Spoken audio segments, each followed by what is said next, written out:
Hi hello नमस्कार मु आपन प्रियर डीपी एंट्रांस आज आपन को स्वागत करुच्ची डे 70 महामाराथन क्लास रे आपण माने assistant teacher unity wise class जो माने देखि नाहंती आमे एही चैनल रे करि चलीचू जो माने देखिबा को आग्रही अछंती लाइक शेयर सब्सक्राइब करी ऑल नोटिफिकेशन को ऑन करि दियंतु। तो गत काली आमे पेडागोजी रो यूनिटी 1 सारी देथिले जो तरे कि आमे आलोचना करथिले एलएसआरडब्ल्यू रो किछिटा स्कीम। आजिर क्लास रो बेसिक रहिबो भाषा शिक्षादानर भित्तिभूमि। तो काल विलंब नकरी आमे क्लास टी को आगे नबा। शिशुर भाषा अधिग्रहण प्रक्रिया मुख्यतः किपरि होइथाय। गोटे शिशु जेतबले भाषा शिक्षादान रे थाए भाषा अधिग्रहण करथाए यह गोटे प्राकृतिक प्रक्रिया जो शिशु निज परिवेश भाषा शिक्षा ग्रहण करिथाए। तो यह गोटे स्वाभाविक एवं अजाणत होइतिबा प्रक्रिया। Option number B is the right answer. भाषा शिक्षादान निरंतर व्यापक मूल्यांकन बा सीसीई रो मुख्य भूमिका कौन मुख्य उद्देश्य कौन। सीसीई कहले पिला माने कौन गोटे जो पिला माने केवल शिशुर परीक्षा नुहे बरम शिशुर शारीरिक सहित मानसिक बौद्धिक एवं को करिकुलर एक्टिविटी तक रहिला तार समस्त दक्षतार नियमित मूल्यांकन करने को कहुए कंटिन्यूअस एंड कंपेरेन्सिव इवैल्यूएशन जोटा कि शिक्षार्थीर सामग्रिक विकास एक मापक करने साहाय्य करता। Option B is right answer. भाषा शिक्षण क्यों पर्यायर शिशुर बार्बलिंग करने आरंभ करता है गुण गुण करने आरंभ करता है। प्राय 6 ରୁ 10 मास बयसर पिला माने गोटे शिशु अर्थहीन शब्द बा ध्वनि उच्चारण करने आरंभ करता है। Option number C. निम्नलिखित मध्यरु केउंटी गठनमूलक मूल्यांकन बा फॉर्मेटिव असेसमेंट रो उदाहरण अटे। फॉर्मेटिव असेसमेंट कहले कौन पाठपढ़ा चलता समय रे शिशु केते बुझुची ता जानिया पई यही मूल्यांकन करा जाय थाए। ताले ऑप्शन नंबर बी रे कौन देला श्रेणी गृह चलथुवा क्विज बा प्रश्न उत्तर इज राइट आंसर। कारण वार्षिक परीक्षा होची समेटिव बोर्ड परीक्षा समेटिव प्रमाणपत्र परीक्षा भी समेटिव। ताले option number B is right answer. भाषा शिक्षण रे भाराबंदी बा स्काफोल्डिंग कहले आमे कौन बुझिबा। स्काफोल्डिंग कहले कौन गोटे शिशु गोटे जटिल कार्य करबा बेले शिक्षक शिशु को जो साहाय्य दियंती ताहा शिशुर आत्मविश्वास बढ़ाई थाए जोटा कि शिशु को आवश्यक समय रे सामयिक सहायकता प्रदान करता है। Option number C is the right answer. शिशुर भाषा विकास को भाइगोट्स्की कहा उपरे अधिक गुरुत्व देइथिले। भाइगोट्स्की मतरे सामाजिक एवं संस्कृति सहित मिलामिशी करने द्वारा भाषार विकास शीघ्र होता है जहाँकि सामाजिक अंतःक्रिया को वृद्धि घटाइबार साहाय्य करता। Option D is the right answer. भाषा शिक्षादान रे निदानात्मक परीक्षण बा डायग्नोस्टिक टेस्ट परे क्यों पदक्षेप निया जाई थाए। जितेबाला गोटे पिलार असुविधा जानिबा परे ताकू दूर करने स्वतंत्र शिक्षादान दि जाए रिमेडियल क्लासेस ना नहीं आ गोटे भल पिला एनरिचमेंट क्लासेस दि जाए। गोटे खराब पिला जी कि क्लास रे कोठी कौन तार असुविधा हो जानिया को परीक्षा कराई थाए डायग्नोस्टिक टेस्ट कराई थाए। ठीक अच्छे option number A is right answer. क्यों मनोविज्ञानी एलएडी बा लैंग्वेज एक्विजिशन डिवाइस सटाई पड़ो पिला माने रो साधारण उदाहरण देइचंदी नॉम चॉम्स्की। एटा पढ़े पिला माने चॉम्स्की अनुजाई कौन मनीष मस्तिष्क भाषा शिखिबा एक जन्मगत शक्ति थाए। ठीक अच्छे option number D is right answer. भाषा शिक्षण रे अवस्थानिक पद्धति बा सिचुएशनल अप्रोच रो गुरुत्व कौन कौन सी एक घटना बा परिस्थिति को नहीं भाषा शिखिले ता मन रखा सहज होता है जहाँ को भाषार प्रासंगिक एवं वास्तव परिवेश को बा परिस्थिति को प्रयोग करने विषय वर्णना करते हैं। Option number C is the right answer. शिशुर पठन दुर्बलता बा रीडिंग डिफिकल्टी को नाम क्यों नाम रे जना जाई थाए। Reading disability dyslexia mathematics problem होते डिस्काल्कुलिया लिखिबार प्रॉब्लम हेले डिस्ग्राफिया मोटर कोऑर्डिनेट होते autism. Option number B is the right answer. शिशुर भाषा शिक्षा अभिप्रेरणा बा मोटिवेशन भूमिका कौन गोटे उत्साह एवं अभिप्रेरणा थिले ଶିଶୁ ନୂଆ ନୂଆ ଶବ୍ଦ ବା ବ୍ୟାକରଣକୁ ଶିଖିବାକୁ ଅଧିକ ଆଗ୍ରହ ପ୍ରକାଶ କରିଥାଏ, ଯାହା ଗୋଟେ ଶିକ୍ଷଣ ପ୍ରକ୍ରିୟାକୁ ତ୍ୱରାନ୍ୱିତ କରିଥାଏ। Option number D is the right answer. ପିଆଜେଙ୍କ ମତରେ ଭାଷା ବିକାଶ କାହା ଉପରେ ନିର୍ଭର କରେ? ଭାଷା ସବୁବେଳେ ଗୋଟେ ଚିନ୍ତାଧାରା ଓ ଜ୍ଞାନର ବିକାଶ ହେଲେ ହିଁ ଭାଷାର ବିକାଶ ସମ୍ଭବପର ହୋଇଥାଏ, ଯେଉଁଟାକି ଗୋଟେ ଜ୍ଞାନାତ୍ମକ ବିକାଶ, ଗୋଟେ କୋଗ୍ନିଟିଭ୍ ଡେଭଲପମେଣ୍ଟକୁ ବୁଝାଇଥାଏ। Option number A is the right answer. ଶିଶୁର ଶବ୍ଦ ଭଣ୍ଡାର ବୃଦ୍ଧି ପାଇଁ କେଉଁ ପଦ୍ଧତିଟି ସର୍ବୋତ୍ତମ ଅଟେ? ନୂଆ ଶବ୍ଦକୁ ଗପ ବା ଘଟଣା ମାଧ୍ୟମରେ ଶିଖିଲେ ହିଁ ପିଲାମାନେ ତା'ର ବ୍ୟବହାର ଭଲ ଭାବେ ବୁଝନ୍ତି। ଏଇଟା ତା'ର ପ୍ରାସଙ୍ଗିକ ଶିକ୍ଷଣକୁ ବୁଝାଏ। ଅପସନ୍ ନମ୍ବର ବି ଠିକ୍ ଅଛି। ଭାଷା ଶିକ୍ଷାରେ ଯେଉଁ ଔପଚାରିକ ବା ଫର୍ମାଲ୍ ଟିଚିଂ ବା ଶିକ୍ଷଣ କେଉଁଠାରେ ହିଁ ହୁଏ? ଗୋଟେ ଭାଷା ଏକ ନିର୍ଦ୍ଦିଷ୍ଟ ପାଠ୍ୟକ୍ରମ ଓ ଶିକ୍ଷକଙ୍କ ତତ୍ତ୍ୱାବଧାନରେ ହେଉଥିବା ଶିକ୍ଷାକୁ ଔପଚାରିକତା ବୋଲି କୁହାଯାଇଥାଏ, ଯାହାକି ବିଦ୍ୟାଳୟ ଓ ଶ୍ରେଣୀଗୃହକୁ ସୂଚାଇଥାଏ। Option number D is the right answer. ଶିଶୁର ପଠନ ଦକ୍ଷତା ମାପିବା ପାଇଁ କେଉଁଟି ଏକ ମୁଖ୍ୟ ସୂଚକ ଅଟେ? ଯେତେବେଳେ ଗୋଟେ ପିଲା ପଢ଼ିବା ସହିତ ଅର୍ଥ ବୁଝିବ, ତ ସେତେବେଳେ ତା'ର ଦକ୍ଷତା ମାପିବା ପାଇଁ ଏକ ମୁଖ୍ୟ ସୂଚକ କେବଳ ଅକ୍ଷର ପଢ଼ିବା ଯଥେଷ୍ଟ ନୁହେଁ, ବରଂ ବିଷୟବସ୍ତୁକୁ ବୁଝିବା ହିଁ ପ୍ରକୃତ ପଠନ ଦକ୍ଷତାକୁ ବୁଝିବା। Option number B is the right answer. ଭାଷା ଶିକ୍ଷାରେ ମାତୃଭାଷାକୁ କାହିଁକି ପ୍ରଥମ ସ୍ଥାନ ଦିଆଯାଇଥାଏ? ଯେତେବେଳେ ଗୋଟେ ଶିଶୁ ନିଜ ମାତୃଭାଷାରେ ଚିନ୍ତା କରୁଥିବାରୁ ଏହାର ମାଧ୍ୟମରେ ଶିକ୍ଷା ଗ୍ରହଣ କରିବା ସହଜ ହୋଇଥାଏ। ଏହା ଶିକ୍ଷଣ ପ୍ରକ୍ରିୟାକୁ ଅଧିକ ସହଜ ଆଉ ସ୍ୱାଭାବିକ କରିଥାଏ। Option number C is the right answer. ଭାଷା ଶିକ୍ଷଣର ସମ୍ପୂର୍ଣ୍ଣ ଶାରୀରିକ ପ୍ରତିକ୍ରିୟା ପଦ୍ଧତି କେଉଁଥିରେ ସହାୟକ ହୁଏ? ଗୋଟେ ଯେଉଁ ସମ୍ପୂର୍ଣ୍ଣ ଶାରୀରିକ ପ୍ରକ୍ରିୟା ରହିଲା, ଟୋଟାଲ୍ ଫିଜିକାଲ୍ ରେସ୍ପନ୍ସ ରହିଲା, ଯେମିତିକି ଏହି ପଦ୍ଧତିରେ ପିଲା ଶୁଣିବା ଅନୁସରଣରେ ଶାରୀରିକ କାର୍ଯ୍ୟ କରିଥାଏ, ଶିଖିଥାଏ। ମାନେ ବସ୍, ଉଠ, ଛିଡ଼ା ହ, ଶ୍ରବଣ ଦକ୍ଷତା ସହିତ କାର୍ଯ୍ୟର ସମନ୍ୱୟ ମଧ୍ୟ ଏଠି ରହିଛି। Option number B is the right answer. ଶିଶୁର ଲିଖନ ଦକ୍ଷତାରେ ଯାନ୍ତ୍ରିକ ତ୍ରୁଟି କେଉଁଟି? ଯାନ୍ତ୍ରିକ ତ୍ରୁଟି କହିଲେ କ'ଣ? ଯେଉଁଠି ଗୋଟେ ବନାନ, ଗୋଟେ ବିରାମ ଚିହ୍ନ ଭୁଲ ହେବ, ଶବ୍ଦକୁ ଭୁଲ ଲେଖିଲେ ବା ଚିହ୍ନଟ ଠିକ୍ ଜାଗାରେ ନ ଦେବା ଦ୍ୱାରା ଏ ତା'ର ଯାନ୍ତ୍ରିକ ଦୋଷକୁ ସୂଚାଇଥାଏ। Option number C is the right answer. ଭାଷା ଶିକ୍ଷାରେ ପୋର୍ଟଫୋଲିଓ ବା ମୂଲ୍ୟାୟନର ଲାଭ କ'ଣ? ପୋର୍ଟଫୋଲିଓଟା କ'ଣ? ଗୋଟେ ପିଲାର ବର୍ଷ ସାରାରେ ବିଭିନ୍ନ କାର୍ଯ୍ୟର ସଂଗ୍ରହ ରଖେ, ଯାହା ବିକାଶର ଧାରାକୁ ସ୍ପଷ୍ଟ କରିଥାଏ। ତ ଏହା ଏହି ସମୟରେ ଅନୁସାରେ ଶିଶୁର ପ୍ରଗତିର ଏକ ପ୍ରମାଣ ଦେଇଥାଏ। କେଉଁଟା? ପୋର୍ଟଫୋଲିଓଟା। Option number A is the right answer. ଶିଶୁର ଚିନ୍ତା ପ୍ରକ୍ରିୟା ଏବଂ ଭାଷା ମାଧ୍ୟମରେ ସମ୍ପର୍କ କ'ଣ? ଯେତେବେଳେ ଗୋଟେ ଶିଶୁ ବିନା ଭାଷାରେ ଆମେ ନିଜର ଚିନ୍ତାଧାରାକୁ ସଠିକ୍ ରୂପ ଦେଇପାରିବା ନାହିଁ। ଗୋଟେ ପିଲା ଯେତେବେଳେ ଠିକ୍ ସେ ଭାଷା ନ କହିବ, ସେ ତା ଚିନ୍ତାଧାରାକୁ ଠିକ୍ ସେ ରୂପ ଦେଇପାରିବ କି? ପ୍ରମାଣ କରିପାରିବ କି? କଥା କହିପାରିବ କାହା ଆଗରେ ନା? ତ ଭାଷା ଚିନ୍ତନକୁ ଗଢ଼ିବାରେ ଏବଂ ପ୍ରକାଶ କରିବାରେ ସାହାଯ୍ୟ କରିଥାଏ କିଏ? ତା'ର ଚିନ୍ତା ପ୍ରକ୍ରିୟା। Option number D is the right answer. ଶିକ୍ଷାଦାନର ଆରୋହ ପଦ୍ଧତି ବା ଇଣ୍ଡକ୍ଟିଭ୍ ମେଥଡ଼ କେଉଁଟି? ଇଣ୍ଡକ୍ଟିଭ୍ କହିଲେ କ'ଣ? ଉଦାହରଣରୁ ସୂତ୍ର ବା ନିୟମ ଆଡ଼କୁ ଯିବା। ପ୍ରଥମେ ଅନେକ ଗୁଡ଼ିଏ ଉଦାହରଣ ଦେଇ ପିଲାମାନଙ୍କୁ ନିୟମ ବାହାର କରିବାକୁ ଉତ୍ସାହିତ କରିବା ଏକ ବୈଜ୍ଞାନିକ ପଦ୍ଧତି ଅଟେ। ତ option number D is the right answer. ଭାଷା ଶିକ୍ଷଣରେ ଏନରିଚ୍ କ୍ଲାସରୁମ୍ ବା ରୁଦ୍ଧିମନ୍ତ ଶ୍ରେଣୀଗୃହ କେଉଁଟି ଅଟେ? ଯେଉଁଠାରେ ପ୍ରଚୁର ବହି ଥାଏ, ଚାର୍ଟ ଥାଏ, ପଠନ ସାମଗ୍ରୀ ଥାଏ, ଏକ ଭାଷା ସମ୍ବନ୍ଧୀୟ ପରିବେଶ ଯେଉଁଟାକି ପିଲାମାନଙ୍କୁ ସ୍ୱତଃ ପ୍ରବୃତ୍ତ ଭାବେ ଶିଖିବାରେ ସାହାଯ୍ୟ କରିଥାଏ। Option number D is the right answer. ଭାଷା ଶିକ୍ଷାଦାନରେ ସାଂସ୍କୃତିକ ପୃଷ୍ଠଭୂମି ବା କଲଚରାଲ୍ ବ୍ୟାକଗ୍ରାଉଣ୍ଡର ଗୁରୁତ୍ୱ କ'ଣ? ଗୋଟେ ଶିଶୁ ନିଜର ସଂସ୍କୃତି ସହିତ ଜଡ଼ିତ ଶବ୍ଦ ଏବଂ ଗପକୁ ଶୀଘ୍ର ଆପଣେଇ ନେଇଥାଏ।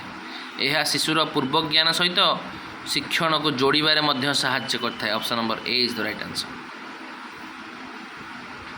ଶିଶୁର କଥନ ଦକ୍ଷତା ବଢ଼େଇବା ପାଇଁ ଶ୍ରେଷ୍ଠ ଉପାୟଟି କେଉଁଟା? ଅନ୍ୟମାନଙ୍କୁ ଦେଖି ଚୁପ୍ ରହିବା, କେବଳ କବିତା ଆବୃତ୍ତି କରିବା, ନା ବ୍ୟାକରଣ ବହି ବାରମ୍ବାର ପଢ଼ିବା, ନା ନିଜର ଅନୁଭୂତିକୁ ବର୍ଣ୍ଣନା କରିବାକୁ ସୁଯୋଗ ଦେବା? ଏଇଟା ହିଁ right answer option number D. କାରଣ ଯେତେବେଳେ ଗୋଟେ ପିଲା ନିଜ ସହିତ ଘଟିଥିବା କଥା କହେ ସେ ସହଜରେ ଶବ୍ଦ ଚୟନ କରିପାରେ। ଠିକ୍ ଅଛି, ଅପସନ୍ ନମ୍ବର ଡି। ଭାଷା ଶିକ୍ଷାରେ ସକ୍ରିୟ ଶବ୍ଦାବଳୀ ବା ଆକ୍ଟିଭ୍ ଭୋକାବୁଲାରୀ କହିଲେ ଆମେ କ'ଣ ବୁଝିବା? ଆକ୍ଚୁଆଲି ଯେଉଁ ଆମେ ଜାଣୁଥିବା ସବୁ ଶବ୍ଦ ବ୍ୟବହାର କରୁନାହିଁ, ଆମେ ଜାଣିଥିବା ସବୁ ଶବ୍ଦ ବ୍ୟବହାର କରୁଛେ କି କରୁନେ, କିନ୍ତୁ ସକ୍ରିୟ ଶବ୍ଦ ଗୁଡ଼ିକ ଆମେ ଭାଷାର ମୁଖ୍ୟ ଅଂଶ ଭାବେ ଗ୍ରହଣ କରିଥାଉ, ଯେଉଁ ଶବ୍ଦ ଗୁଡ଼ିକୁ ଶିଶୁ ନୀତିଦିନିଆ କଥାବାର୍ତ୍ତାରେ ବ୍ୟବହାର କରିଥାଏ। ଠିକ୍ ଅଛି, option number C is the right answer. ଶିକ୍ଷାଦାନର ଖେଳ ପଦ୍ଧତି ବା ପ୍ଲେ ୱେ ମେଥଡ଼ର ମୁଖ୍ୟ ବୈଶିଷ୍ଟ୍ୟ କ'ଣ? ଆକ୍ଚୁଆଲି ଖେଳ ମାଧ୍ୟମରେ ପଢ଼ିଲେ ହିଁ ପିଲାମାନଙ୍କୁ ନିଜକୁ ବାଧ୍ୟ କଲା ଭଳି ଅନୁଭବ କରନ୍ତି ନାହିଁ। ଗୋଟେ ଚାପମୁକ୍ତ ଏବଂ ଆନନ୍ଦଦାୟକ ପରିବେଶରେ ଶିକ୍ଷାଦାନ କରିବ। Option A is the right answer. ଭାଷା ଶିକ୍ଷାରେ ସୃଜନଶୀଳ ଲିଖନ ପାଇଁ କେଉଁଟି ଏକ ଉପଯୁକ୍ତ କାର୍ଯ୍ୟ? ସୃଜନଶୀଳ ଲିଖନ କହିଲେ କ'ଣ? ଗୋଟେ ଶିଶୁର କଳ୍ପନା ଶକ୍ତିକୁ ବ୍ୟବହାର କରିବାରେ ସାହାଯ୍ୟ କରିଥାଏ। ଗପ ଆଧା ଅଂଶ ପଢ଼ି ଶେଷ ଅଂଶରୁ ନିଜେ ଲେଖିବା ଆରମ୍ଭ କରିବା, ଏଇଟା ହେଉଛି ଶିଶୁର ସୃଜନଶୀଳ ଲେଖନ। ତାପରେ କ'ଣ ହେଇଥିବ, ନିଜେ ଲେଖି ଚାଲିବ। Option number B is the right answer.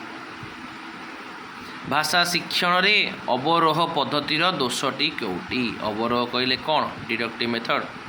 ଯେତେବେଳେ ନିୟମ ଶିଖିବା ଦ୍ୱାରା ପିଲାମାନେ ଉତ୍ସାହ ହରାନ୍ତି ଏବଂ ଏହା ଶିଶୁ କେନ୍ଦ୍ରିକ ନୁହେଁ। ପ୍ରଥମେ ନିୟମ ଶିଖିବ, ତାପରେ ଉଦାହରଣ ନେବ, ଏଇଟା କ'ଣ ଠିକ୍ କଥା କି? ଏହା ଏହି ଶିକ୍ଷଣକୁ ଯାନ୍ତ୍ରିକ କରିଦିଏ, ଆଉ ନିରସ କରିଦିଏ, ଅର୍ଥହୀନ କରିଦିଏ। ପିଲାମାନେ ମଜା ଲାଗେନି କରିବା ପାଇଁ, ପାଠ ପଢ଼ିବା ପାଇଁ। Option number C is the right answer. ଶିଶୁର ଶ୍ରବଣ ଦକ୍ଷତା ପାଇଁ ଭିନ୍ନ ଭିନ୍ନ ଧ୍ୱନି ଶୁଣିବା କାହିଁକି ଆବଶ୍ୟକ? ଯେତେବେଳେ ଅନେକ ଶବ୍ଦର ଧ୍ୱନି ସମାନ ଶୁଭୁଥିବାରୁ ତାକୁ ଠିକ୍ ଭାବେ ଚିହ୍ନିବା ବା ପଠନ ଲିଖନ ପାଇଁ ଜରୁରୀ ଅଟେ। ତ ଧ୍ୱନି ମାଧ୍ୟମରେ ପାର୍ଥକ୍ୟ ଜାଣିବା ପାଇଁ ଏହା ବ୍ୟବହାର କରାଯାଇଥାଏ। Option number A is the right answer. ଭାଷା ଶିକ୍ଷଣରେ ସମବୟସ୍କଙ୍କ ସହ ଶିକ୍ଷଣର ମୁଖ୍ୟ ଫଳ କ'ଣ? ଗୋଟେ ଶିଶୁ ଯେତେବେଳେ ନିଜ ବୟସର ସାଙ୍ଗମାନଙ୍କ ସହିତ କଥା ହୁଏ ତ ପିଲାମାନେ ଅଧିକ ସହଜ ଭାବ ଅନୁଭବ କରନ୍ତି। ତ ଶିଶୁମାନେ ପରସ୍ପରଠାରୁ ବିନା ଦ୍ୱିଧାରେ ଏବଂ ସହଜରେ ଶିକ୍ଷା ଗ୍ରହଣ କରିଥାନ୍ତି। Option number A is the right answer. ଭାଷା ଶିକ୍ଷାଦାନରେ ନିଦାନାତ୍ମକ ପରୀକ୍ଷଣ ବା ଡାଇଗ୍ନୋଷ୍ଟିକ୍ ଟେଷ୍ଟର ମୁଖ୍ୟ ଲକ୍ଷଣ କ'ଣ? ଯେତେବେଳେ ଗୋଟେ ଶିଶୁ ଡାଇଗ୍ନୋଷ୍ଟିକ୍ କରିବ, ଗୋଟେ କେଉଁଠି ଭୁଲ କରୁଛି, କାହିଁକି ଭୁଲ କରୁଛି, ତାହା ଜାଣିବାରେ ସାହାଯ୍ୟ କରିଥାଏ ଡାଇଗ୍ନୋଷ୍ଟିକ୍ ଟେଷ୍ଟ। ତ ଶିକ୍ଷାର୍ଥୀର ଶ୍ରେଣୀଜନିତ ଦୁର୍ବଳତା, ଶିକ୍ଷଣଜନିତ ଦୁର୍ବଳତା ବା ଅଭାବ ଚିହ୍ନଟକରଣ କରିବା ପାଇଁ ଏହି ଡାଇଗ୍ନୋଷ୍ଟିକ୍ ଟେଷ୍ଟର ବ୍ୟବହାର କରାଯାଇଥାଏ। Option number B is the right answer. ଶିକ୍ଷାଦାନର ଅବରୋହ ପଦ୍ଧତି ଶିକ୍ଷକ କେଉଁ ପ୍ରକ୍ରିୟା ଅନୁସରଣ କରନ୍ତି? ଅବରୋହ କହିଲେ କ'ଣ? ଅଲରେଡ଼ି କହିସାରିଲେ, ନିୟମରୁ ଉଦାହରଣ ଆଡ଼କୁ। ପ୍ରଥମେ ବ୍ୟାକରଣ ନିୟମ ଶିଖାଯାଏ, ପରେ ଉଦାହରଣ ଦିଆଯାଇଥାଏ। ଏଇଟା ହେଉଛି ଜେନେରାଲ ଟୁ ସ୍ପେସିଫିକ୍। ଅବରୋହ ନିୟମରୁ ଉଦାହରଣ। Option number D is the right answer. ଭାଷା ଶିକ୍ଷଣରେ ବହୁଭାଷୀ ବା ମଲ୍ଟିଲିଙ୍ଗୁଆଲିଜିମ୍କୁ କିପରି ଦେଖିବା ଉଚିତ? ଏକ ସମ୍ବଳ ବା ସୁଯୋଗ, କାରଣ ବିଭିନ୍ନ ଭାଷା ଜାଣିଥିବା ପିଲାମାନେ ଜ୍ଞାନ ଆହରଣରେ ଅଧିକ ସକ୍ଷମ ହୋଇଥାନ୍ତି ସାଧାରଣ ବର୍ଗର ପିଲାମାନଙ୍କ ତୁଳନାରେ। Option number C is the right answer. ଶିଶୁର ପଠନ ଦୁର୍ବଳତା ବା ଡିସ୍ଲେକ୍ସିଆ ଦୂର କରିବା ପାଇଁ ଶିକ୍ଷକ କ'ଣ କରିବେ? ଗୋଟେ ଦୃଶ୍ୟ, ଶ୍ରାବ୍ୟ ଏବଂ ସ୍ପର୍ଶ ବ୍ୟବହାର କଲେ ପଠନ ଅସୁବିଧା ଦୂର ହୋଇଥାଏ। ତ ବହୁ ଇନ୍ଦ୍ରିୟ ଶିକ୍ଷଣ ବ୍ୟବହାର କରିବା ଦରକାର। Option number B is the right answer. ଶିକ୍ଷାଦାନର ସିଚୁଏସନାଲ୍ ପଦ୍ଧତିରେ କାହାକୁ ଅଧିକ ଗୁରୁତ୍ୱ ଦିଆଯାଇଥାଏ? ଗୋଟେ ସିଚୁଏସନାଲ୍ ପଦ୍ଧତି କହିଲେ କ'ଣ? ବାସ୍ତବ ଜୀବନର ପରିସ୍ଥିତିକୁ ସୃଷ୍ଟି କରି ଶିକ୍ଷାଦାନ କରାଯିବ, ଯେଉଁଠି ପିଲାମାନେ ପ୍ରକୃତ ପରିବେଶରେ ଭାଷାର ବ୍ୟବହାର କରି ଶୀଘ୍ର ଶିଖନ୍ତି। Option number D is the right answer. ଭାଷା ଶିକ୍ଷାରେ ଷ୍ଟ୍ରକ୍ଚରାଲ ବା ସଞ୍ଚରାତ୍ମକ ଆଭିମୁଖ୍ୟ କାହା ଉପରେ ଗୁରୁତ୍ୱ ଦେଇଥାଏ? ଗୋଟେ ବାକ୍ୟ ଗଠନ ପଦ୍ଧତି ବା ପ୍ରଣାଳୀ ଏବଂ ଶବ୍ଦର ବିନ୍ୟାସ ଉପରେ ନିର୍ଭର କରିଥାଏ ତା ଷ୍ଟ୍ରକ୍ଚରାଲ ଆପ୍ରୋଚଟା, ଯେଉଁଟାକି ଏହି ପଦ୍ଧତିରେ ବାକ୍ୟ ଗଠନର ନିର୍ଦ୍ଦିଷ୍ଟ ଶୈଳୀ ବା ପାଟର୍ନକୁ ଶିକ୍ଷା ଦେଇଥାଏ ଲୋକମାନଙ୍କୁ। Option number A is right answer. ଜଣେ ଶିକ୍ଷକ ଭାବେ ଆପଣ ଶ୍ରବଣ ଦକ୍ଷତା ପାଇଁ କେଉଁ କାର୍ଯ୍ୟଟି କରିବେ? ଗୋଟେ ଶିକ୍ଷକ ଭାବେ ଆପଣ ଶ୍ରବଣ ଦକ୍ଷତା ବଢ଼ାଇବା ପାଇଁ କ'ଣ ଦରକାର? ତାକୁ ଶ୍ରୁତ ଲେଖନ ଆଉ ଗଳ୍ପ ଶୁଣାଇବା ଦରକାର, କାରଣ ଶୁଣିବା ଏବଂ ତାକୁ ଲେଖିବା ବା ବୁଝିବା ଦ୍ୱାରା ଶ୍ରବଣ ଶକ୍ତିର ବୃଦ୍ଧି ହେଇଥାଏ। Option number D is the right answer. ଭାଷା ଶିକ୍ଷାରେ ସମାପ୍ତି ସୂଚକ ବା ସमेटिव ମୂଲ୍ୟାୟନ କେବେ କରାଯାଏ? ସमेटिव ସବୁବେଳେ କ'ଣ କରାଯାଏ? ଶିକ୍ଷା ବର୍ଷରେ ଏଣ୍ଡରେ, ପାଠ୍ୟକ୍ରମ ସରିବା ପରେ ପିଲାମାନେ କେତେ ଜ୍ଞାନ ଆହରଣ ଜାଣିବା ପାଇଁ କରାଯାଇଥାଏ। ପାଠପଢ଼ା ଚାଲିଥିବା ସମୟରେ କ'ଣ କରାଯାଏ? ଫର୍ମେଟିଭ୍ କରାଯାଇଥାଏ। ପାଠପଢ଼ା ଆରମ୍ଭ ପୂର୍ବରୁ କ'ଣ କରାଯାଏ? ପ୍ଲେସମେଣ୍ଟ କରାଯାଇଥାଏ। ଠିକ୍ ଅଛି, option number B is the right answer. ନିମ୍ନଲିଖିତ ମଧ୍ୟରୁ କେଉଁଟି ଗ୍ରହଣାତ୍ମକ ବା ରିସେପ୍ଟିଭ୍ ଦକ୍ଷତା ଅଟେ? LSRWରୁ ଫାର୍ଷ୍ଟଟା ଥାର୍ଡ଼ଟା ହେଉଛି ଅଲରେଡ଼ି ରିସେପ୍ଟିଭ୍ ବୋଲି ତ ମୁଁ ପ୍ରିଭିୟସ୍ କ୍ଲାସ୍ରେ କହିଛି। ମୁଁ LSRW ଏଲ୍ ଆଉ ଆର୍ ହେଉଛି କ'ଣ? ରିସେପ୍ଟିଭ୍, ଆଉ ସେକେଣ୍ଡଟା ଫୋର୍ଥଟା ହେଉଛି ପ୍ରଡ଼କ୍ଟିଭ୍ ସ୍କିଲ୍। ତ ଏଇ ଦୁଇଟି ଦକ୍ଷତା ମାଧ୍ୟମରେ ଆମେ ଅନ୍ୟର ଭାବନାକୁ ଗ୍ରହଣ କରିଥାଉ। Option number C is the right answer. ଭାଷା ଶିକ୍ଷଣରେ ବ୍ୟାକରଣ, ଅନୁବାଦ ବା ଗ୍ରାମାର ଟ୍ରାନ୍ସଲେସନ୍ ପଦ୍ଧତିର ମୁଖ୍ୟ ଦୋଷ କ'ଣ? ଏହା ଗୋଟେ କଥନ ଓ ଶ୍ରବଣ ଦକ୍ଷତାକୁ ଅବହେଳା କରିଥାଏ। ଏଥିରେ କେବଳ ନିୟମ ଓ ଲେଖିବା ଉପରେ ଗୁରୁତ୍ୱ ଦିଆଯାଏ, କାହିଁକି ଆଉ କହିବା ଉପରେ ଗୁରୁତ୍ୱ ଦିଆଯାଏ ନାହିଁ। Option number A is the right answer. ଭାଇଗୋଟ୍ସ୍କିଙ୍କ ମତରେ ଯେଉଁ ZPD ରହିଛି, ଜୋନ୍ ଅଫ୍ ପ୍ରୋକ୍ସିମାଲ୍ ଡେଭଲପମେଣ୍ଟ, ସେଇଟା କ'ଣ? ଆକ୍ଚୁଆଲି ଏହା ସେହି କ୍ଷେତ୍ର ଯେଉଁଠାରେ ଶିଶୁ ଜଣେ ଅଭିଜ୍ଞ ବ୍ୟକ୍ତିଙ୍କ ସାହାଯ୍ୟ ନେଇ ଶିଖିପାରେ। ଶିଶୁ ନିଜେ କରୁଥିବା କରିପାରୁଥିବା ଏବଂ ସାହାଯ୍ୟରେ କରିପାରୁଥିବା କାର୍ଯ୍ୟ ମଧ୍ୟରେ ପାର୍ଥକ୍ୟକୁ ଜାଣିପାରିଥାଏ। Option number C is the right answer. ଭାଷା ଶିକ୍ଷାରେ ନୀରବ ପଠନ ବା ସାଇଲେଣ୍ଟ ରିଡ଼ିଂର ଲାଭ କ'ଣ? ଯେତେବେଳେ ଗୋଟେ ପିଲା ନୀରବ ପଢ଼ିବ, ପିଲାଟି ବିଷୟବସ୍ତୁକୁ ଭଲ ଭାବେ ଅନ୍ତର୍ଭୁକ୍ତ କରିପାରିବ। ତ ଏହା ତା'ର ଗଭୀର ଅବରୋଧ ବା ଏକାଗ୍ରତାକୁ ବୃଦ୍ଧି କରିବାରେ ସାହାଯ୍ୟ କରିଥାଏ। Option number A is the right answer. ଜଣେ ଶୁଦ୍ଧ ଓଡ଼ିଆ ଲେଖିବା ପାଇଁ କାହା ଉପରେ ଅଧିକ ଧ୍ୟାନ ଦେବା ଉଚିତ? ଗୋଟେ ଶୁଦ୍ଧ ଓଡ଼ିଆ ବା ସଠିକ୍ ବନାନ ଏବଂ ବ୍ୟାକରଣ ଶୁଦ୍ଧତା ହିଁ ଭାଷାର ମାନକୁ ରକ୍ଷା କରିଥାଏ। ତ ବର୍ଣ୍ଣ ଶୁଦ୍ଧି ଏବଂ ବାକ୍ୟ ଗଠନର ନିୟମ ଉପରେ ନିର୍ଭର କରିଥାଏ ତା'ର ଶୁଦ୍ଧ ଓଡ଼ିଆ ପ୍ରଣାଳୀଟା। Option number C is the right answer. ଭାଷା ଶିକ୍ଷଣର ସଂଯୋଗୀକରଣ କହିଲେ ଆମେ କ'ଣ ବୁଝିବା? ସଂଯୋଗୀକରଣ କହିଲେ କ'ଣ? ଶ୍ରବଣ, କଥନ, ପଠନ, ଲିଖନକୁ ଏକା ସାଙ୍ଗେ ଶିଖାଇବା, ଯାହାକି ଭାଷାର ସମସ୍ତ ଦକ୍ଷତା ପରସ୍ପର ସହିତ ଜଡ଼ିତ। ତେଣୁ ଏହାକୁ ମିଳିତ ଭାବେ ଶିଖାଇବା ଆବଶ୍ୟକତା ରହିଛି। Option number D is the right answer. ଶିକ୍ଷାର୍ଥୀର ଶବ୍ଦ ଭଣ୍ଡାର ବଢ଼ାଇବା ପାଇଁ ଶିକ୍ଷକ କେଉଁଟି କାର୍ଯ୍ୟଟି କରିପାରିବେ? ଶବ୍ଦ ଭଣ୍ଡାର ବଢ଼ାଇବା ପାଇଁ ଗୋଟେ ୱାର୍ଡ଼ ଗେମ୍ ଦରକାର, ଶବ୍ଦରୁ ଶବ୍ଦ ଗଠନ ଦରକାର। ତାହେଲେ ଖେଳ ମାଧ୍ୟମରେ ହିଁ ପିଲାମାନେ ନୂଆ ଶବ୍ଦ ଶିଖିବାକୁ ଅଧିକ ଆଗ୍ରହ ଦେଖାଇଥାନ୍ତି। ତ option number A is the right answer. ଭାଷା ଶିକ୍ଷାରେ ସୃଜନଶୀଳତା ବା କ୍ରିଏଟିଭିଟିର ଅର୍ଥ କ'ଣ? ଗୋଟେ କ୍ରିଏଟିଭିଟି କହିଲେ କ'ଣ? ନୂଆ ଚିନ୍ତାଧାରାରେ ନିଜର ଭାବନାକୁ ପ୍ରକାଶ କରିବା, ଗୋଟେ ମୌଳିକତା ଏବଂ ନୂତନତା ହିଁ ସୃଜନଶୀଳତାର ପରିଚୟ ଅଟେ। Option number A is the right answer. ଶିକ୍ଷାଦାନର ଖେଳ ପଦ୍ଧତି ବା ପ୍ଲେ ୱେ ମେଥଡ଼ କାହା ପାଇଁ ଅଧିକ ଫଳପ୍ରଦ ଅଟେ? ଗୋଟେ ପ୍ଲେ ୱେ ମେଥଡ଼ ଗୋଟେ ଛୋଟ ପିଲାମାନଙ୍କ ପାଇଁ ଖେଳିବାକୁ ଭଲ ପାଉଥିବା ସେମାନେ ଖେଳ ମାଧ୍ୟମରେ ସହ ଶିଖିଥାନ୍ତି। ତ ପ୍ରାଥମିକ ସ୍ତରରେ ପିଲାମାନଙ୍କ ପାଇଁ ହିଁ ପ୍ଲେ ୱେ ମେଥଡ଼ଟା ଅଧିକ ଫଳପ୍ରଦ ହୋଇଥାଏ। Option number D is the right answer. ଯାହାକି କଲେଜ ପିଲା ଯାଇ ନାଚେଇବ। ଭାଷା ଶିକ୍ଷାରେ ପୋର୍ଟଫୋଲିଓ କାହିଁକି ବ୍ୟବହାର କରାଯାଇଥାଏ? ପୋର୍ଟଫୋଲିଓ କ'ଣ? ଗୋଟେ ପିଲାର ବର୍ଷ ସାରାର ଶୈକ୍ଷିକ କାର୍ଯ୍ୟ ସଂଗ୍ରହ କରି ରଖାଯାଇଥାଏ। ଗୋଟେ ଶିଶୁର କାର୍ଯ୍ୟର କ୍ରମାଗତ ଅଭିବୃଦ୍ଧି ଜାଣିବା ପାଇଁ ଏହି ପୋର୍ଟଫୋଲିଓଟା ବ୍ୟବହାର କରାଯାଇଥାଏ। କେତେ ପରିମାଣରେ ତା'ର ଗୋଟେ ବର୍ଷରେ ବୃଦ୍ଧି ହେଇ ଚାଲିଛି। Option number C is the right answer. ଜଣେ ଶିକ୍ଷାର୍ଥୀର ଲିଖନ ଦକ୍ଷତା ସୁଧାରିବା ପାଇଁ କ'ଣ କରିବା ଆବଶ୍ୟକ? ଲିଖନ ଦକ୍ଷତା ପାଇଁ କ'ଣ ଦରକାର? ବାରମ୍ବାର ଲେଖିବା ଏବଂ ଭୁଲ ସୁଧାରିବା ଦ୍ୱାରା ହସ୍ତାକ୍ଷର ଏବଂ ବନାନ ଶୁଦ୍ଧ ହୋଇଥାଏ। ତ ନିରନ୍ତର ଅଭ୍ୟାସ ଏବଂ ସଂଶୋଧନ ଦ୍ୱାରା ହିଁ ଏହି ଲିଖନ ଦକ୍ଷତା ସୁଧାରିବାଟା ନିହାତି ଆବଶ୍ୟକତା। Option number D is the right answer. ଭାଷା ଶିକ୍ଷାଦାନରେ ମନୋଭାବ ବା ଆଟିଚ୍ୟୁଡ଼ର ଅର୍ଥ କ'ଣ? ପ୍ରଥମେ ଡିପି ଏଣ୍ଟ୍ରାନ୍ସକୁ ଲାଇକ୍, ସେୟାର, ସବସ୍କ୍ରାଇବ୍ ପିଲାମାନେ କରିଦିଅନ୍ତୁ ଆଗକୁ ଯିବା ପୂର୍ବରୁ। ताले यह पिला मानेकर शिक्षार्थींकर शिखिबा प्रति आग्रह सृष्टि करता है। जदि गोटे पिलार भाषा प्रति सकारात्मक मनोभाव थाए तेबे से शीघ्र शिखी थाए। Option number A is the right answer. भाषा शिक्षार क्रियाशीलतार पद्धतिर मुख्य लक्ष्य कौन? क्रिया कहले कौन करवा द्वारा शिखा लर्निंग बाय डूइंग है जॉन डुए करते शिक्षण को दीर्घस्थायी एवं प्रभावशाली करता है जोड़ा कि शिक्षार्थी को शिक्षण प्रक्रिया रे सक्रिय भाव अंशग्रहण करवा हूँ तार मुख्य लक्षण। Option number B is the right answer. श्रेणी गृह रे भाषा क्रीड़ा बा लैंग्वेज गेम रो आवश्यकता कहीं थाए? खेल माध्यम पिला माने चाप मुक्त होई नुआ नुआ शब्द और वाक्य गठन शिखी जोटा भाषा शिक्षण को आनंददायक और मनोरंजन धर्मी करने विशेष भाव आग्रही होता है। Option number B is the right answer. वाक्यरण शिक्षादान क्यों पद्धति प्राथमिक स्तर रे श्रेष्ठ बोली विवेचित कराई थाए? गोटे उदाहरण नियम आड़ जाऊा ही जहाँकि पिलाମାନଙ୍କୁ बुझिबारे सहज होता है। तो आरोहण पद्धतिटा ही इंडक्टिव मेथडटा ही गोटे वाक्यरण शिक्षादान प्राथमिक स्तर शिक्षादान गोटे बेस्ट मेथड होता है। तो उदाहरण नियम आड़ को जीवा। ठीक अच्छे। Option number A is the right answer.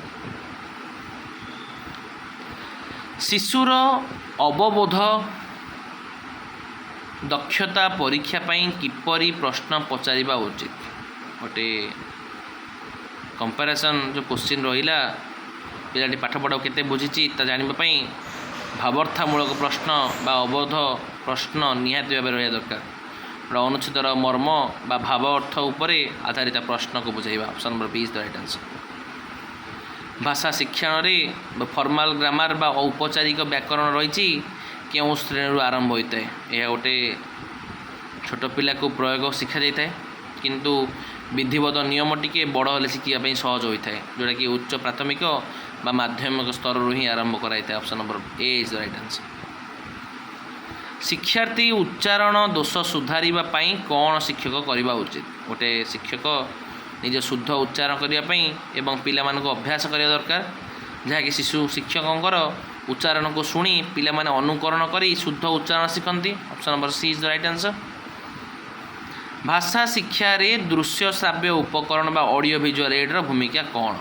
देखा और शुणा द्वारा मस्तिष्क विषय वस्तुर एक स्पष्ट चित्र रही है जोटा कि शिक्षण को वास्तववादी बा प्रभावशाली करिबारे सहायक होता है। Option number D is the right answer. निम्नलिखित मध्यरु केउटी प्रोफिशिएंसी टेस्ट बा नौपिण्य परीक्षण लक्ष्य अटे? जितेबाला एक निर्दिष्ट क्षेत्र में भाषा प्रयोग कर क्षमता मापिवाई यहाँ प्रयोग कराए। यह जड़े व्यक्तिर वास्तव जीवन में भाषा को केते दक्षता सहित व्यवहार करिपारुची ताहा मापिबारे सहायक होता है। Option number C is the right answer. भाषा शिक्षादान रे कॉन्टेक्सचुअल शब्दावलीर अर्थ कौन? कॉन्टेक्सचुअल कहले कौन? गोटे परिस्थिति बा प्रसंग अनुजाई शब्दर अर्थ बुझा गोटे वाक्यर व्यवहार होगा पर शब्दर सठिक भाव ही जना पड़ता है। Option number A is the right answer. जड़े सफल ओडिया शिक्षकों मुख्य गुण कौन हवा दरकार? गोटे भाषा जानिबा सहित पिला मानक मन को बुझिले ही सठिक शिक्षादान संभव जोटा कि भाषा उपर दक्षता एवं शैक्षिक मनोविज्ञान ज्ञान। Option number C is the right answer. भाषा शिक्षा रे लिंग्विस्टिक रो अर्थ कौन? लिंग्विस्टिक कहले कौन? भाषार वैज्ञानिक अध्ययन जोटा कि भाषार गठन विकास ध्वनि प्रक्रिया को वैज्ञानिक ढंग से अध्ययन करने को भाषा विज्ञान बोली कहा जाए। तो option number C is the right answer. शिक्षादानर आलोचना बा डिस्कसन पद्धति कहीं प्रभावशाली अटे? जितेबाला गोटे पिला निजर निजर मत रखिब एवं अन्यर मत शुणा द्वारा ज्ञानर समृद्ध होता है। यह पिला मानक मध्यरे जुक्ति एवं चिंतन शक्ति को वृद्धि करैथाए। Option number B is the right answer. भाषा शिक्षा रे सक्रिय शिक्षण बा एक्टिव लर्निंग रो परिमाण कौन? एक्टिव लर्निंग कहले कौन? गोटे शिक्षार्थी शिक्षण केन्द्रीभूत होता है। यही पद्धति रे पिला माने सबुठारु गुरुत्वपूर्ण भूमिका ग्रहण करती। Option number A is the right answer. ଶିକ୍ଷାର୍ଥୀର ଶବ୍ଦ ଉଚ୍ଚାରଣ ସଠିକ୍ କରାଇବା ପାଇଁ କେଉଁ ଉପକରଣଟି ସବୁଠାରୁ ଭଲ? ଟେପ୍ ରେକର୍ଡର ବା ଭାଷା ପ୍ରୟୋଗଶାଳା, କାରଣ ନିଜର ଉଚ୍ଚାରଣକୁ ଶୁଣି ଆଦର୍ଶ ଉଚ୍ଚାରଣ ସହିତ ତୁଳନା କରି ପିଲାଟି ଶିଖିପାରେ। ଠିକ୍ ଅଛି, ଲାଙ୍ଗୁଏଜ୍ ଟ୍ୟାବ୍ ଦ୍ୱାରା। Option number C is the right answer. ଭାଷା ଶିକ୍ଷାରେ ନିରନ୍ତର ମୂଲ୍ୟାୟନର ଅର୍ଥ କ'ଣ? ଗୋଟେ ପ୍ରତିଦିନ ଶିକ୍ଷଣର ପ୍ରକ୍ରିୟା ସହିତ ମୂଲ୍ୟାୟନ ଜଡ଼ିତ ରହିବା। ଏହା ପିଲାର ପ୍ରତ୍ୟେକ ଦିନର ପ୍ରଗତିକୁ ମାପିବାରେ ସାହାଯ୍ୟ କରିଥାଏ। Option number A is the right answer. ଭାଷା ଶିକ୍ଷଣରେ ସ୍ୱାଧୀନ ପଠନ ବା ଇଣ୍ଡିପେଣ୍ଡେଣ୍ଟ ରିଡ଼ିଂର ଲାଭ କ'ଣ? ଯେତେବେଳେ ଗୋଟେ ଶିକ୍ଷାର୍ଥୀଙ୍କ ମନରେ ପଠନ ଅଭ୍ୟାସ ଏବଂ ଆତ୍ମବିଶ୍ୱାସ ବଢ଼େ। ନିଜ ବହି ପଢ଼ି ବୁଝିବା ଦ୍ୱାରା ପିଲାଟି ଶବ୍ଦ ଜ୍ଞାନ ଏବଂ ବୁଝିବା ଶକ୍ତିର ବୃଦ୍ଧି ହୋଇଥାଏ। Option number A is the right answer. Odia ଭାଷା ଶିକ୍ଷାରେ ସନ୍ଧି ପଢ଼ାଇବା ବେଳେ କେଉଁ ପଦ୍ଧତି ଅନୁସରଣ କରିବେ? ସନ୍ଧି କହିଲେ କ'ଣ? ଉଦାହରଣ ସୂତ୍ର ବ୍ୟବହାର କରିବା ଦ୍ୱାରା ବ୍ୟାକରଣ ଶିକ୍ଷା ସହଜ ହୋଇଥାଏ। ତ ପରିଚିତ ଶବ୍ଦଗୁଡ଼ିକ ଭାଙ୍ଗି ସେଥିରୁ ନିୟମ ବାହାର କରିବା। Option number D is the right answer. ଶିଶୁର ମୌଖିକ ଅଭିବ୍ୟକ୍ତି ବା ଓରାଲ୍ ଏକ୍ସପେରିଏନ୍ସନ୍ କିପରି ବଢ଼ାଇବା ଦରକାର? ଗୋଟେ ଛୋଟ ଛୋଟ ନାଟକ ଏବଂ ବକ୍ତୃତା କାର୍ଯ୍ୟକ୍ରମ ମାଧ୍ୟମରେ ହିଁ ବଢ଼ିବ, ଯେଉଁଟାକି ମଞ୍ଚରେ କହିବା ଏବଂ ଅଭିନୟ କରିବା ଦ୍ୱାରା ହିଁ ପିଲାଟିର ମୁଖଗତା ଏବଂ ସାହସ ବଢ଼ିଥାଏ। Option number A is the right answer. ଭାଷା ଶିକ୍ଷାରେ ସମନ୍ୱୟ ଅଭିମୁଖ୍ୟ ବା ଇଣ୍ଟିଗ୍ରେଟେଡ୍ ଆପ୍ରୋଚ୍ କହିଲେ କ'ଣ ବୁଝିବା? ଭାଷା କେବଳ ଗୋଟେ ବିଷୟ ନୁହେଁ, ଏହା ସମସ୍ତ ବିଷୟରେ ଭାଷା ଶିଖିବା ମାଧ୍ୟମ। ଭାଷାକୁ ଅନ୍ୟ ବିଷୟ ଯେମିତି ଗଣିତ ବିଜ୍ଞାନ ସହିତ ଯୋଡ଼ି ଶିଖିବା ଦ୍ୱାରା ହିଁ ଏହା ଗୋଟେ ସମନ୍ୱିତ ଶିକ୍ଷଣର ମୁଖ୍ୟ ଉଦ୍ଦେଶ୍ୟ ରହିବ। Option number C is the right answer. Last ପ୍ରଶ୍ନ ପିଲାମାନେ, ଶେଷରେ ଭାଷା ଶିକ୍ଷାର ମୁଖ୍ୟ ଉଦ୍ଦେଶ୍ୟ କ'ଣ ହେବା ଦରକାର? ଗୋଟେ ଭାବ ବିନିମୟରେ ଦକ୍ଷତା ହାସଲ କରିବା, କାରଣ ନିଜ ଭାବନାକୁ ସଠିକ୍ ଭାବେ ଅନ୍ୟ ପାଖରେ ପହଞ୍ଚାଇବା ହିଁ ଭାଷାର ପ୍ରକୃତ ଲକ୍ଷ୍ୟ ଅଟେ। ତ 70ଟି ପ୍ରଶ୍ନର ପରିସମାପ୍ତି ଘଟିଗଲା। ପିଲାମାନେ ଲାଇକ୍ ସେୟାର ସବସ୍କ୍ରାଇବ୍ କରି ଅଲ୍ ନୋଟିଫିକେସନ୍ ଅନ୍ କରିଦିଅନ୍ତୁ। ଆମେ ଏଇଭଳି ଭାବେ assistant teacher unit wise class କରିଚାଲିବୁ। ଆମ ସହିତ ଜଡ଼ିତ ରୁହନ୍ତୁ। ଏତିକି ରହିଲୁ। ଜୟ ଜଗନ୍ନାଥ, ଜୟ ମା ମଙ୍ଗଳା।